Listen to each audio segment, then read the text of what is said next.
नमस्कार, खबरों की खबर में आपका स्वागत है। महाराष्ट्र में जब से उद्धव ठाकरे की सरकार आई है तब से पुलिस वहां पे किस तरीके से गिव एंड टेक की फिलॉसफी के ऊपर काम कर रही थी, ये अपने आप ही आपस में लड़ मड़ के ये लोग उसका खुलासा कर रहे हैं। लेकिन ये गिव एंड टेक की फिलॉसफी अब जब क्रम्बल कर गई, खत्म हो गई, अब टिट फॉर टैट की फिलॉसफी के ऊपर काम चल रहा है।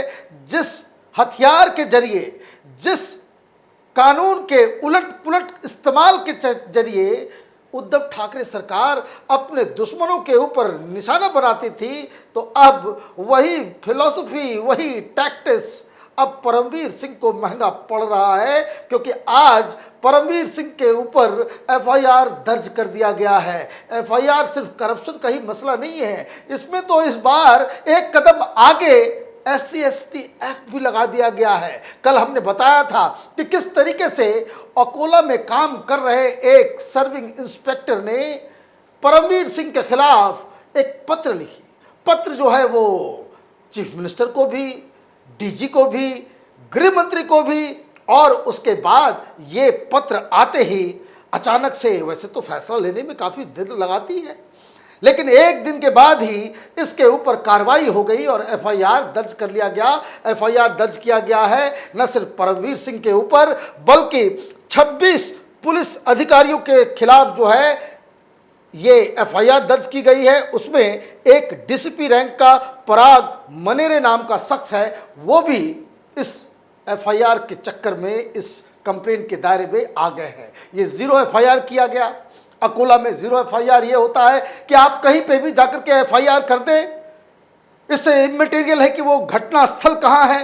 वैसे तो जिस जगह में, जिस इलाके में कोई क्राइम होता है, एफआईआर वहीं पर दर्ज की जाती है। लेकिन अकोला में इस इंस्पेक्टर ने, घाड़गे ने, वो कंप्लेंट दर्ज कराई और अब बिजली की स्पीड में काम करते हुए महाराष्ट्र की पुलिस और सरकार ने उस केस को थाने ट्रांसफर कर दिया है जहां पे परमवीर सिंह पहले कमिश्नर हुआ करते थे। अब कंप्लेंट क्या है? कंप्लेंट हमने कल बताया था कि किस तरीके से इस कंप्लेंट के जरिए बताया गया कि परमवीर सिंह बिस्किट खाया करता था सोने की। दिवाली में, होली में वो कहता था कि मुझे गिफ्ट दो, मुझे गिफ्ट दो, वो भी गिफ्ट कैसा? सोने की बिस्किट। सारे जो जोनल डीसीपीज थे उनसे मंगवाता था, थानेदारों से मंगवाता था, पुलिस वालों से मंगवाता था, एसीपी से मंगवाता था। तो ये कंप्लेन दर्ज कराया गया है। लेकिन मूल कंप्लेन क्या है कि सीपी रहते हुए थाने के परमवीर सिंह बदली करवाने के लिए जो इन्फ्लुएंसर लोग हैं उनके खिलाफ एफआईआर कट जाने के बाद चार्जशीट न करने की जो बात कही, ये इस कंप्लेन का असल हिस्सा है कि वो वहां पे लोगों को बचाने के काम में रहते थे। और ये जो इंस्पेक्टर घड़के है, इसने ये दर्ज किया है कि चूंकि उसने परमवीर सिंह की बातों को नहीं माना, 22 लोगों को हमने चार्जशीट करने की कोशिश की, इन्होंने मना कर दिया, और जब मैंने नहीं माना तो मुझे सस्पेंड कर दिया गया। ये इतना भ्रष्ट शख्स है परमवीर सिंह। तो ये कंप्लेन तो हुआ ही। अब इसमें एक नया एंगल, वो कंप्लेन का हिस्सा शायद नहीं है, लेकिन फिर भी सरकार की तरफ से, महाराष्ट्र पुलिस की तरफ से एक नया एंगल जोड़ दिया गया है। इसमें SC/ST एक्ट 1989 के जो प्रावधान है उसको इसमें जोड़ दिया गया है।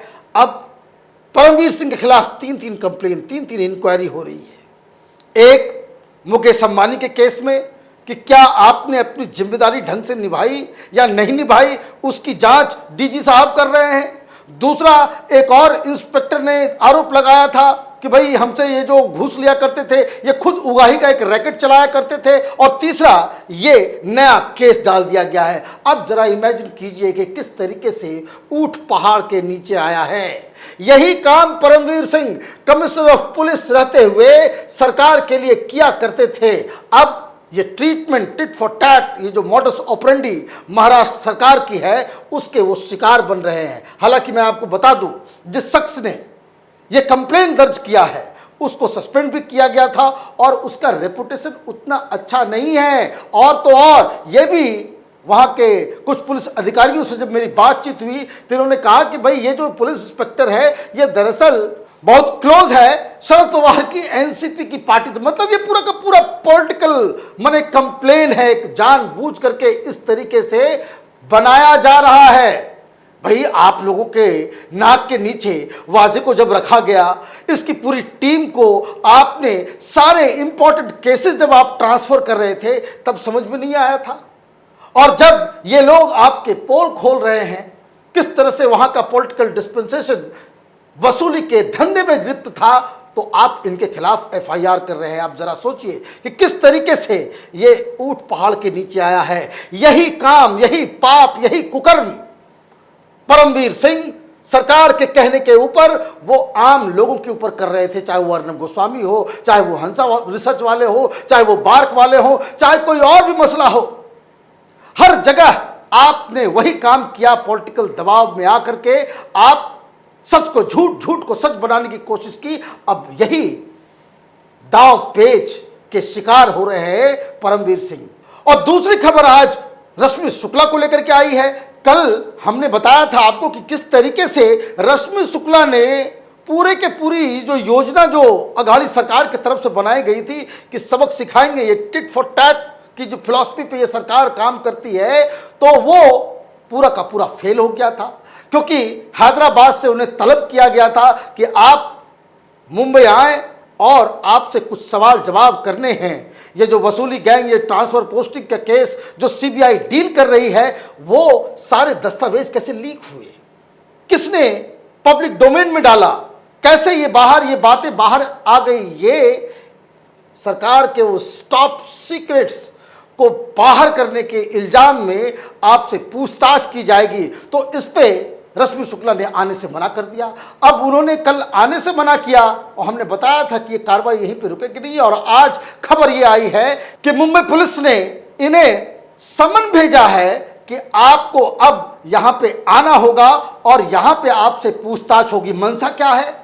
मंशा बस इतनी सी है कि वो पूछताछ के लिए आएंगी और उनके ऊपर जिस तरह से परमवीर सिंह के खिलाफ एफआईआर दर्ज किया गया है, इनके खिलाफ भी एफआईआर दर्ज किया जाएगा। क्योंकि आपकी वजह से ये आरोप लगाया जाएगा कि आपकी वजह से ये सारे जो टॉप सीक्रेट्स हैं वो लीक हुए हैं और फिर गिरफ्तारी की बात होगी। परमवीर सिंह की भी गिरफ्तारी की बात चल रही है कि अब एफआईआर दर्ज करने के बाद ये करप्शन केसेस हैं, जिस तरह का पूरा एक माहौल, जिस तरीके से अर्नब गोस्वामी को इन लोगों ने बाकायदा जेल में डाला था एक फ्लिमजी ग्राउंड के ऊपर, जिस हिसाब से इसी परमवीर सिंह ने, इसी मुंबई के पुलिस के अधिकारियों ने, यही अघाड़ी सरकार ने पुराने केस को उठा करके आपने बाकायदा एक उसको फिर से, जबकि हाईकोर्ट का ये ऑर्डर था कि ये केस खत्म हो चुका है, उसकी अवहेलना करते हुए आपने केस को फिर से जीवित कर दिया, एक्शन आपने ले लिया।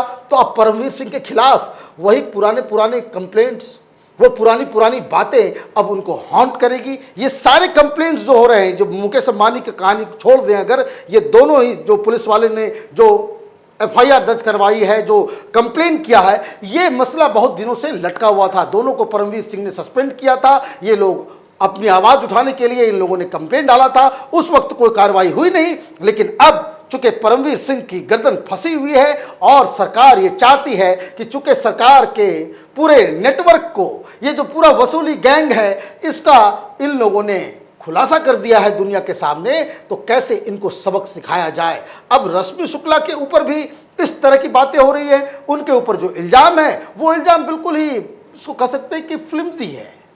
इल्जाम बहुत ही सिंपल सा है कि आपने जो चीफ ऑफ इंटेलिजेंस डिपार्टमेंट रहते हुए राज्य की, आपने बहुत सारे फोन को जो है टैप किया और उस टैप करने के बाद आपने रिपोर्ट तो दे दी, लेकिन बाद में इसे आपने पॉलिटिकल पार्टीज और बाहर भी आपने लीक कर दिया। ये आरोप है। अब इन सब चीज़ों के ऊपर कोर्ट में तो बातचीत चलेगी। जैसे किस तरह से सुशांत सिंह राजपूत का केस लंबा लटक रहा है, चल रहा है, उसी तरीके से इन लोगों को हरास करने के लिए, इन लोगों को लाइन रास्ते पे लाने के लिए, इन लोगों को सबक सिखाने के लिए इस तरह के केसेस जो है खोले गए हैं। और आपस में ही ये लोग एक दूसरे के पोल को खोलने में कम से कम एक चीज तो अच्छा हो रहा है कि ये पूरी सफाई अभियान अपने आप हो रही है। ये मालूम चल रहा है कि जब परमवीर सिंह थाने में थे तो किस तरीके से वहां पे उगाही होती थी, ये पुलिस वाला खुद बता रहा है। अब इसकी सच्चाई क्या है, इसकी पूरे उसका रेमिफिकेशन क्या होने वाला है, यहां पे कोर्ट में क्या फैसला होगा, वो बात अलग है। लेकिन एक बात तो बिल्कुल साफ हो गई कि पुलिस व्यवस्था महाराष्ट्र के अंदर में सिर्फ ये गिव एंड टेक की फिलॉसफी पे चलती है। आम जनता को लूटना इनका मकसद है, लोगों को सिक्योरिटी देना इनका मकसद नहीं है। ये गाड़ियों में घूम घूम करके गरीब लोगों से, बिजनेसमैन से, बार वाले से, रेस्टोरेंट वाले से ये उगाही का काम कर रहे थे वर्दी पहन के। ये बात तो अब बिल्कुल साफ हो गई है।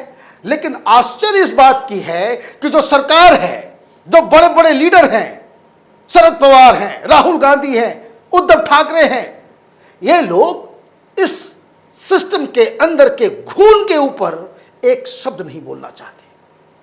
आप किस प्रकार के लीडर हैं, आप किस प्रकार के मुख्यमंत्री हैं, आप किस प्रकार के नेशनल स्टेचर के लीडर हैं कि आपके कोर्टयार्ड के अंदर इतना भ्रष्टाचार चारों तरफ फैला हुआ है और आप इनके खिलाफ कार्रवाई करने के बजाय इस पे राजनीति कर रहे हैं।